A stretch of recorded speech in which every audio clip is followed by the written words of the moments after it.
अब ये क्वेश्चन है, इसमें आप देखें कि ग्रेटर देन और स्मॉलर देन लगाना है।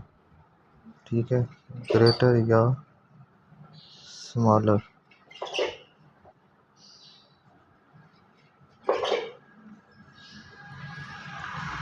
ग्रेटर या स्मॉलर, तो यहाँ पे अगर हम 1.15 है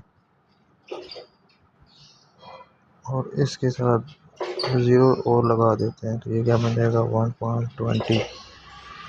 तो 1.20 जो है वो ग्रेटर है किससे, 1.15 से, इसलिए फिर 1.15 जो है ये क्या होगा, लेस देन होगा किससे, 1.20 से। यानी कि 1.15 जो है 1.2 से क्या होगा, लेस देन होगा।